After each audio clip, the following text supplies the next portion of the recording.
Leader Pierre Poilievre doubled down on a controversial policy pitch today.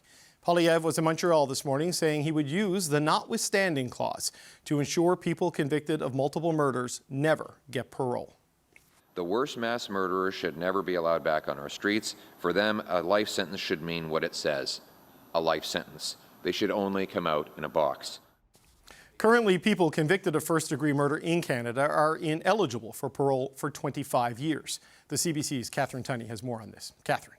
David, Conservative leader Pierre Poilievre is renewing his vow to use the controversial notwithstanding clause to get part of his tough-on-crime agenda through. The leader once again harkened back to the Stephen Harper era, promising to use a charter clause to resurrect a law that gives judges the power to sentence people who have been convicted of multiple murders to back-to-back life sentences. The law was struck down by the Supreme Court in 2022, with the country's top court calling those types of consecutive sentences incompatible with human dignity.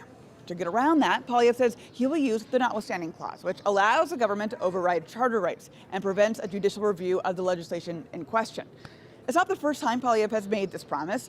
He was questioned today, though, by reporters whether he respects the Supreme Court and if he'd use Section 33 to reverse other decisions he doesn't agree with.